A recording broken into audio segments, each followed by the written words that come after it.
akan mempresentasikan hasil refleksi pengalaman belajar mata kuliah prinsip pengajaran dan asesmen 1 pada mata kuliah seminar kependidikan. Langsung saja, review yang pertama yaitu berkaitan dengan pengalaman apa yang berguna dan menarik. Nah, di sini yang pertama ada prinsip UBD, di mana prinsip UBD ini merupakan prinsip dalam rancangan pembelajaran dengan alur mundur atau backward design yang terdiri dari tujuan, asesmen, lalu kemudian menentukan kegiatan pembelajaran. Yang kedua yaitu ada asesmen, di mana di sini dijelaskan mengenai jenis-jenis asesmen, diantaranya asesmen diagnostik, formatif, dan sumatif. Kemudian ada juga asesmen berdasarkan fungsi, yaitu asesmen for learning, of learning, dan of learning.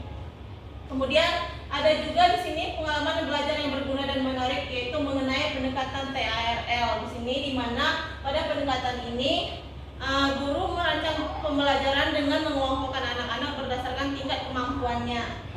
Selanjutnya yaitu pendekatan CRT atau Culturally Responsive Teaching, di mana guru dalam menerapkan pembelajaran dengan memperhatikan atau menyesuaikan dengan latar belakang budaya peserta didik. Selanjutnya, pengalaman belajar apa yang berguna tetapi kurang menarik. Di sini menurut saya pada saat presentasi kelompok di kelas itu tentang UBD atau Understanding by Design kurang menarik bagi saya karena lebih banyak membahas konsep materi pembelajaran daripada penerapan UBD dalam merancang rencana pembelajaran di kelas. Nah, di sini maksudnya pada penjelasan yang dibahas pada presentasi di kelas itu terlalu banyak membahas tentang teorinya, tapi tidak fokus dengan bagaimana cara penerapannya secara langsung, sehingga ini menurut saya kurang menarik. Selanjutnya, pengalaman belajar apa yang menarik tapi kurang berguna. Di sini menurut saya yaitu pemahaman teoritis tentang TARL menarik tapi kurang berguna karena dalam praktiknya guru lebih sering mengelompokkan siswa secara merata dengan sistem tutor sebaya, bukan berdasarkan tingkat kemampuan. Jadi menurut saya setelah kita belajar pada bangku perkuliahan di mana pengelompokan siswa itu berdasarkan tingkat kemampuannya, tapi pada kenyataannya pada umumnya ini belum terjadi belum terjadi secara merata di lingkungan pendidikan, karena siswa dikelompokkan berdasarkan di dalam satu kelompok itu terdiri dari berbagai tingkat kemampuan, ada rendah, sedang, dan tinggi. Kemudian pengalaman belajar apa yang tidak menarik dan tidak berguna dalam konteks sebagai calon guru. Pengalaman belajar dalam prinsip pengajaran dan asesmen sangat menarik dan berguna bagi saya sebagai calon guru karena dapat menjadi acuan dalam merancang pembelajaran yang sesuai dengan kebutuhan peserta didik dan kurikulum. Sehingga secara umum menurut saya tidak ada yang tidak menarik dan tidak berguna. Artinya semua yang menarik dan berguna. Apa yang telah terjadi? Di sini yang telah terjadi yaitu adanya pengetahuan dan pemahaman saya tentang perencanaan dengan prinsip UBD, Understanding by Design, atau dengan alur mundur, Backward Design. Kemudian saya dapat mempelajari bagaimana cara guru untuk menentukan asesmen. Selanjutnya, merefleksikan kesesuaian pembelajaran dengan asesmen sesuai dengan pendekatan TARL dan merefleksikan kesesuaian pembelajaran dan asesmen sesuai dengan pendekatan CRT. Selanjutnya yaitu mengapa hal tersebut dapat terjadi.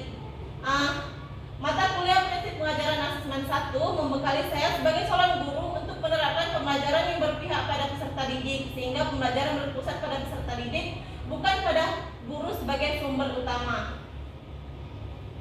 Nah, selanjutnya artefak pembelajaran mana yang dapat saya jadikan bukti dukung hasil refleksi. Di sini yang saya jadikan refleksi yaitu ruang kolaborasi topik 2, aksi nyata topik 3, ruang kolaborasi topik 4. Sebagai berikut saya lampirkan buktinya.